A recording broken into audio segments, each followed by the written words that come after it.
Going live. Come on, we can do this. Yeah, I could take a nap. I got work to do though. Let's do this. Yeah, so I'm playing around with my fictional, my different science fiction universes. And when I was talking last night about my Volksgeist, Zeitgeist, Weltgeist trilogy of short story collections, I felt like that couldn't go into the big multiverse of science fiction trope, the soft sci-fi that I was playing with. It doesn't really fit with that because that universe is too soft, whereas the Geist trilogy is a little bit more hard sci-fi. At the end of the series, it gets a little soft, but for the vast majority of it, it's a very hard science fiction setting. So deviating from that to make it fit into the soft sci-fi setting wasn't something I was willing to do. And then I got thinking, like, and I don't know that it really fits in with the other harder science fiction setting, but then I really thought about it and it's like, there's absolutely no reason why it can't fit. The other setting that I built, oh, you're doing it again? Why are you automatically resetting yourself?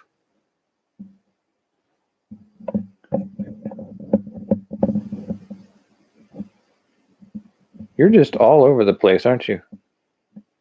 All right, let's see if that settles it out. Anyway, the hard sci-fi setting was originally set up to start with, say, 30 years in the future. The world has gone through some stuff. And once it's come out the other side of that, there's going to be mining asteroids for the people who are on the lower end of the economic or social spectrum, where they don't have a lot of options to make a living or survive. And if they've got any kind of record or history from the times that came before, their attempts to try to recuperate some meaningful life out of the world may be difficult on Earth. But if they go off world to try to, earn a little bit of money in a gold rush kind of situation where rare metals are mined in the asteroids and all sorts of things are going on, then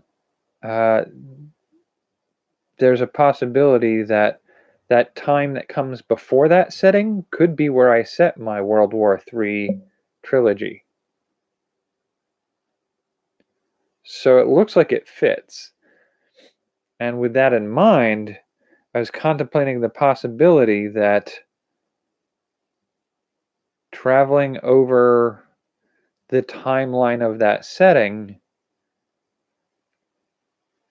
it may change the way I write some of those stories, but also when I get to the end of it, if I want to figure out what to name the entire universe that I'm playing in on that one, the trend that gets started at the beginning and influences some of the stuff to come afterwards, do I want to use like the first three are Volksgeist, Zeitgeist, Weltgeist, and the stories are constructed with 13 short stories with an Uber story and an Unter story. So that German influence of German philosophy influence on those titles and aspects of the story make me wonder if it makes sense to pursue some of that in the rest of the books. I don't know that they're all going to be named using that mechanism, but the construction of a world, the whole universe, I was looking through, like I said, Google doesn't give me a lot of good synonyms, but I was looking at Google Translate for German and just trying to play around with words like space, universe, and the future. And it was when I was playing around with the future that I found, and I'm going to butcher this. I'm going to butcher this because I don't speak German at all. But sticking with the the Volksgeist, Zeitgeist, Weltgeist, Überstory, Unterstory concept, if I'm sticking with that concept, does the entirety of the universe benefit from following in that? And so looking at the term for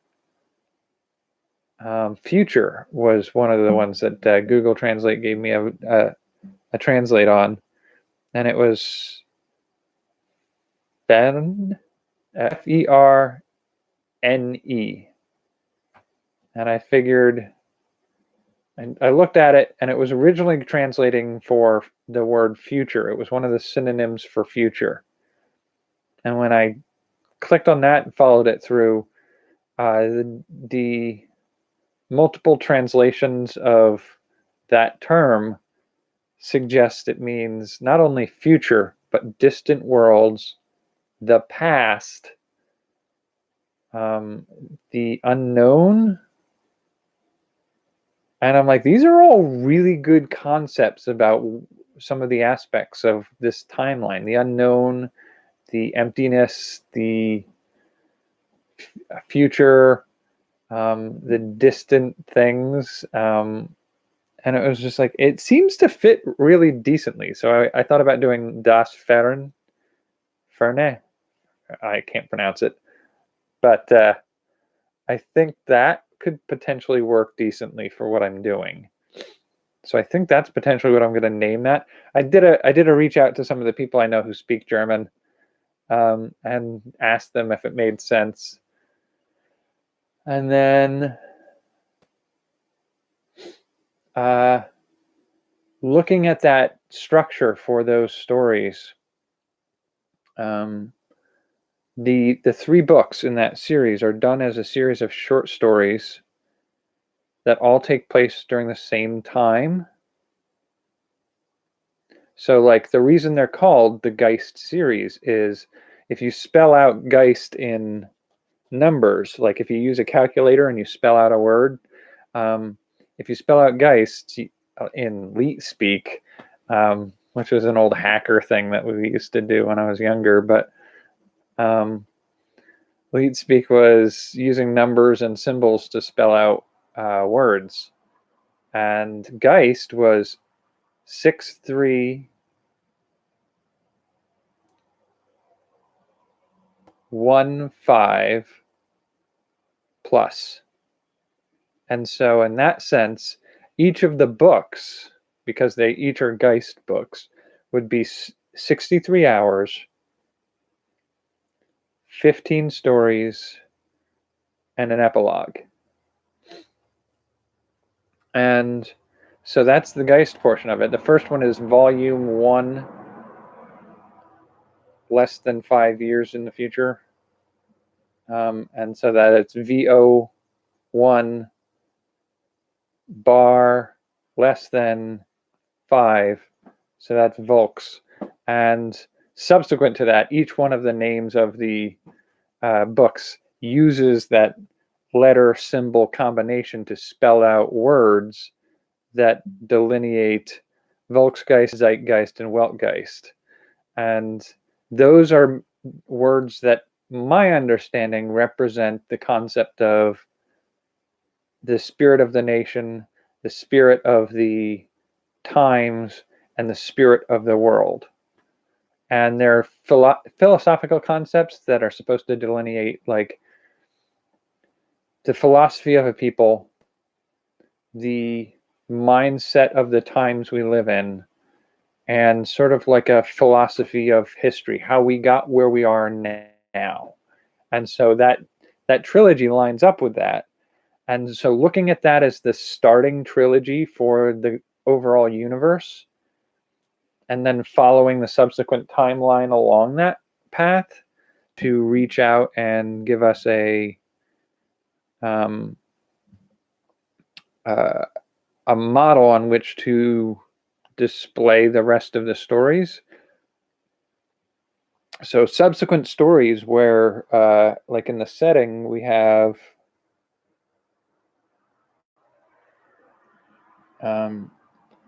the people begin to set small colonies outside of Earth, primarily due to corporate pressures for commodities, and the poor are employed on asteroid belts and small moons to mine certain materials. And the safety is not as good as it could be. And then after that, you have people start creating terraforming measures, trying to build life on other planets that produce things that are of value to them. And then the rebellion on Mars, first generation of human simulants on non viable planets for us to live on. So like on Titan around Saturn, it's too cold.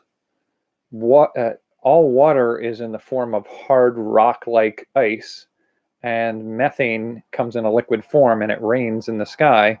So what would a life form that lives on that planet be like? And what would a intelligent life form on that planet be like? So we're going through each of these things, and the question comes to my mind: can I use that storytelling template that I used for the outline for the Geist trilogy to do, instead of doing one novel about the asteroid mining, could I do it as, several slice of life stories of people amongst the asteroids? Could I do the rebellion of Mars from the perspective of both sides in that conflict? Could I do the creation of artificial life on other environments with a mechanism of stories from the perspective of multiple different people that exist at that time and the different perspectives they have on that, and have those stories interweave with each other like I do with the Geist novels. And so I'm really looking at it as like, okay, that can really set the template for how the rest of this happens. And so like the first contact with an alien species, how does that go? What does that look like from our side? Maybe a little one or two stories in the set from their side. And so I really think overall, I do think it's a good fit, and it really does change a little bit of the storytelling in all of them. And so I'm sort of building some outlines and playing with some writing of some of those stories with that different approach to it. So that's a large amount of what I've been playing with today. That and some of the fitness stuff. It's not that hot here today, but it feels decidedly more hot when you get really heavily into a lot of workout stuff. So I feel a little grungy and a little gross right now, but it is what it is. So I've been playing mostly with the hard sci-fi setting right now. I think I'm going to putz around a little bit with the soft sci-fi setting.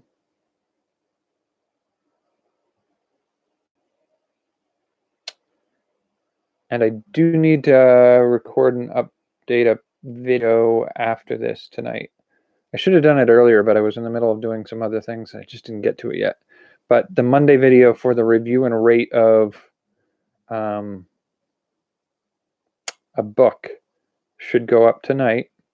And then the prompts based on that should go up on Wednesday. Tomorrow should be a Views Day night. And I'm gonna try not to get too deviated from that pattern, because I wanna do it right this month. I don't want to have too many late days, and that's just how things get stacked up on me. And then I procrastinate, and then I look at the load that's built up, and I go, oh, and then I don't do it, and then it just builds up further, and then I go like, all right, let's just do it, and then I spend 2 weeks doing 4.5 weeks worth of work. I don't want to do that. So I'm working on trying not to let that happen this time.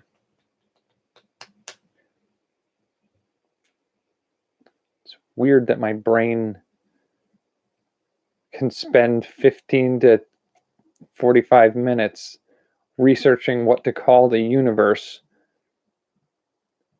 I was like, I could spend that time a little bit better.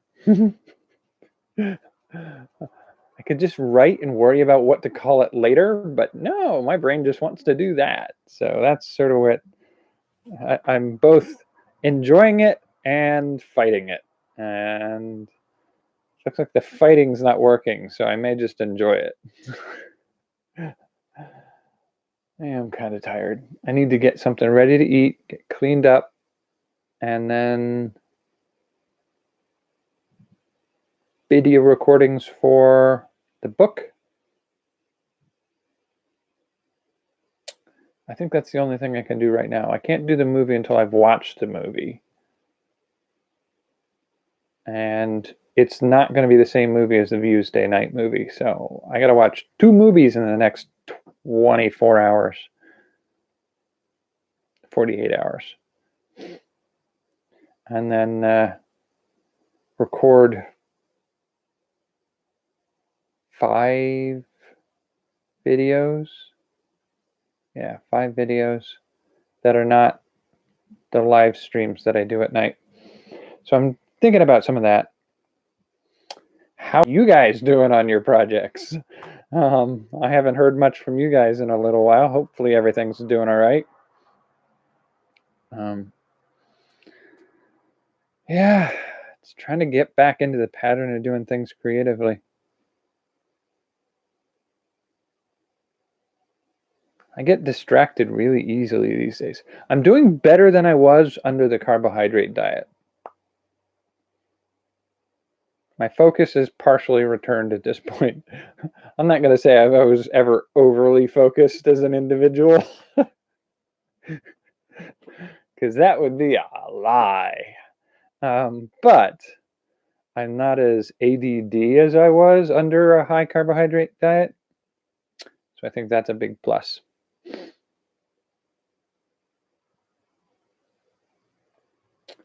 So I've got to look at the, I got to pull up the listings of my hard sci-fi, soft sci-fi, and sci-fantasy series of stories, and find a nice few of them that are nice to just play with. Nothing too heady, nothing too dark and serious. Something that I could just sit down and write a fun little story on. Because I have a tendency to overcomplicate things, which nobody would ever believe I would do that. But and in doing so, oftentimes when I write my stories, I make a story that is very deep and thought-provoking.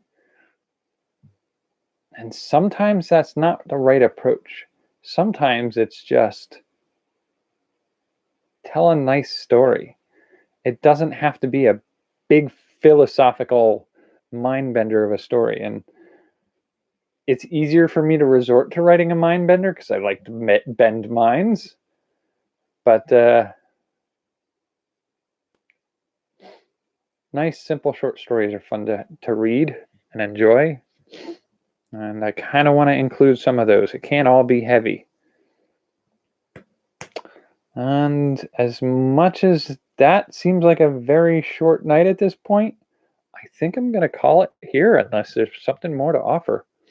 I've got the Captain Rita Raygun stories to write, something in the soft sci-fi setting that I got to pick through. And I might even try to organize that a little bit better. And then I need to play a little bit more in my hard sci-fi universe. And those are my playgrounds right now.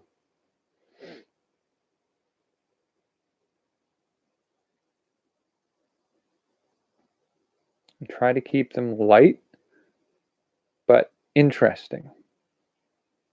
A good adventure. Or a quirky story of some kind.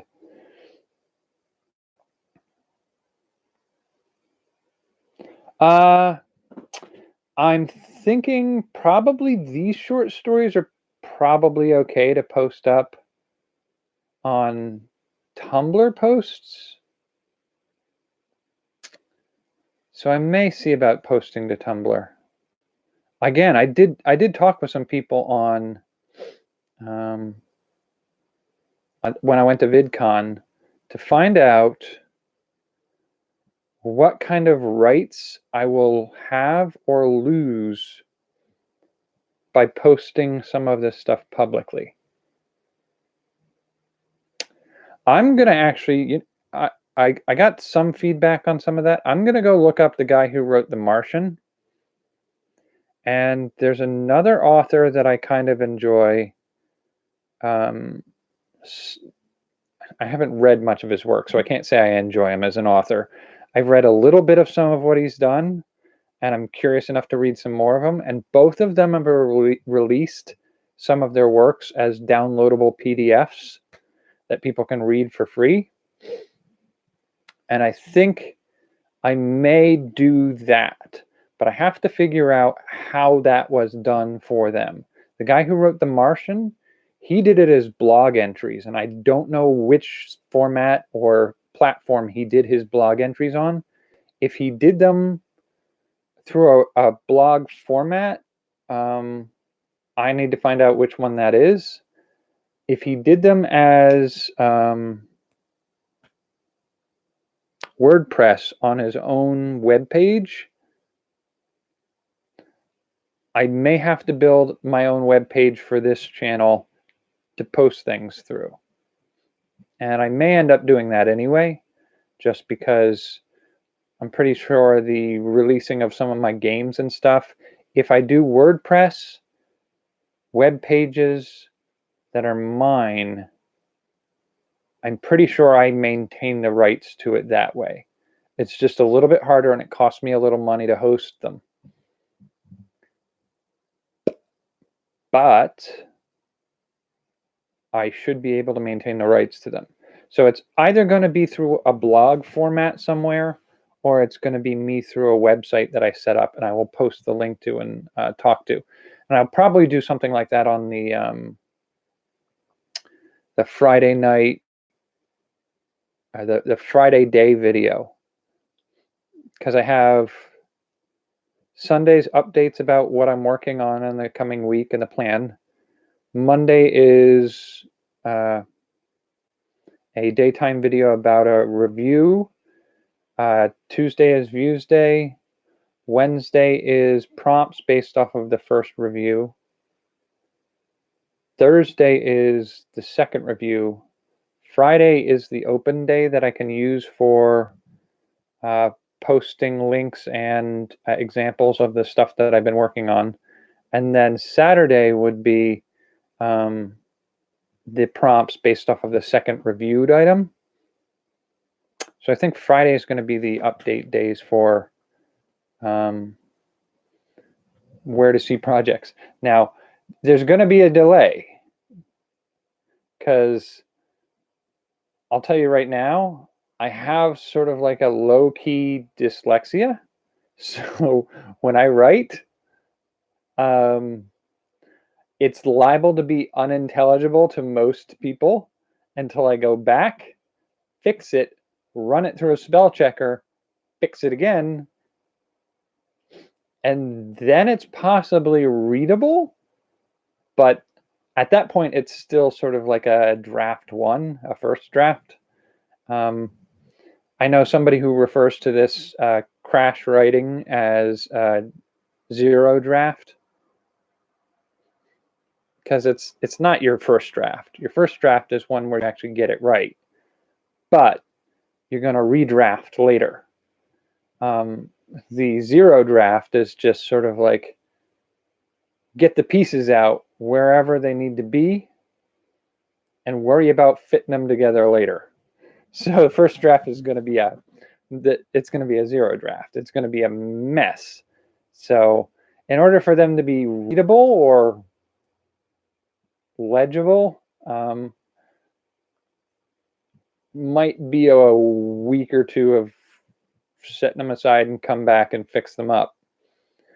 If I set it up so that I do some writing and then I do some editing in the same week, I'll get less writing done, but I might actually get some coherent stuff out by the second week. I don't know. I've seen my mom use speech to text a lot, and my name is Ken, but I have seen that spelled as C-A-N in almost every message she's sent me. That is not how it's spelled, and I have had some messages come from her, speech to text messages come from her, where I look at it and go, can I get that in English, please? Because I have no idea what you just tried to say to me.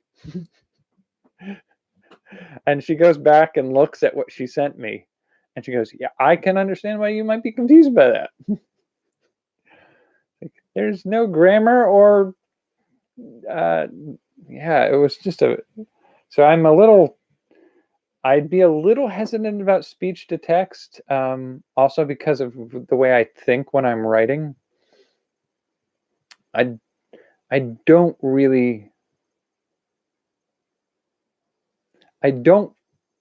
cleanly follow a sequence of events. If you watch my videos here, you can see how rambly I get sometimes and how I can go off on a tangent. That'd be a mess to clean up in writing. Whereas when I sit down to type a thing, there is a certain amount of cleaning up that happens in the process of translating it from thought words into typed words. I'm less liable to ramble and less liable to go off on long tangents when I'm trying to type something out, because it seems like diffusing some of my thought or efforts and translating something onto the page to go off on a side. And so it helps organize my thoughts a little bit to write stuff.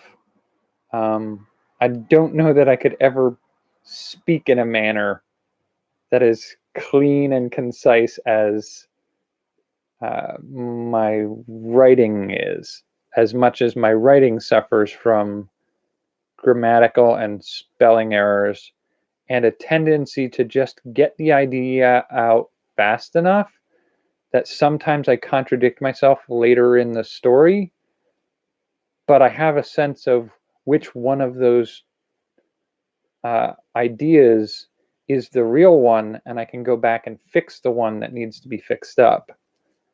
Yeah, and just slightly amusingly, if we were to look at a speech to text version of me speaking,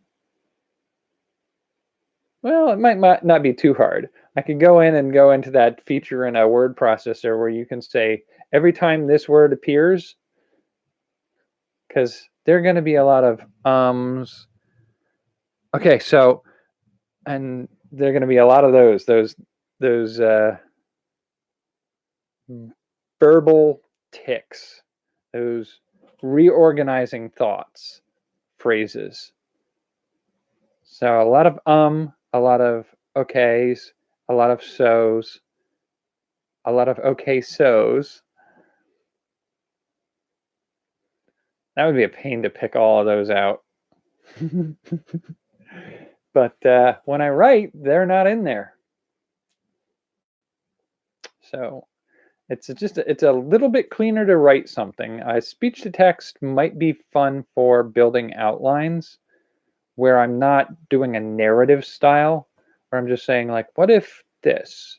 And it just takes notes that I can go back and reorganize later. But I'd be curious to see what I could do with it as speech to text. I have thought about trying to do a little bit of the I don't want to say more scripted stuff, but sort of like spoken poetry or philosophical prepared discussions. Because I'm a fan of Carl Sagan's work, and some of his stuff comes across really beautiful. If you've ever listened to The Pale Blue Dot, that's a really nice piece. And I write some things like that sometimes, but I never really speak like that. And I've thought about, I think there's like Toastmasters or some of those types of things where I could hone my speaking skills a little bit to get a little bit more of that quality in them. That's something to think about for the future, though. Right now, we're at about half an hour, so I think I'm probably going to call this video here tonight and get right back to some of the writing. And I do have to record the video for tonight's book review. I just didn't get it done today. Feels like every time I go out to run a 15-minute errand, it's like 2 hours long. I don't know how this happened anymore. Where do I get the time in my day to do this anymore? Didn't always seem this hard. But I think I'm just not using my time efficiently right now. I'm squandering it. I need to organize this a little bit better so I can be productive in the things I want to do. I'm going to have to. I'm going to pick up an extra part-time job in the coming months. Alrighty, so I will call it a night. Why do I itch like everywhere? I must have gotten hit by mosquitoes. I guess I'll talk to you tomorrow. Thanks for joining me on my ramble for the evening. I don't think I did exactly what I was intending to do tonight, talking about some of the stories I was working on, but we may potentially do that tomorrow, or we may talk about the fact that I don't ever seem to work on one story at a time. I play with starting one, and when I get stumped a little bit, I shift to another one. I may talk about how that's my writing style these days. All right, I will talk to you tomorrow. Take care and have a good night.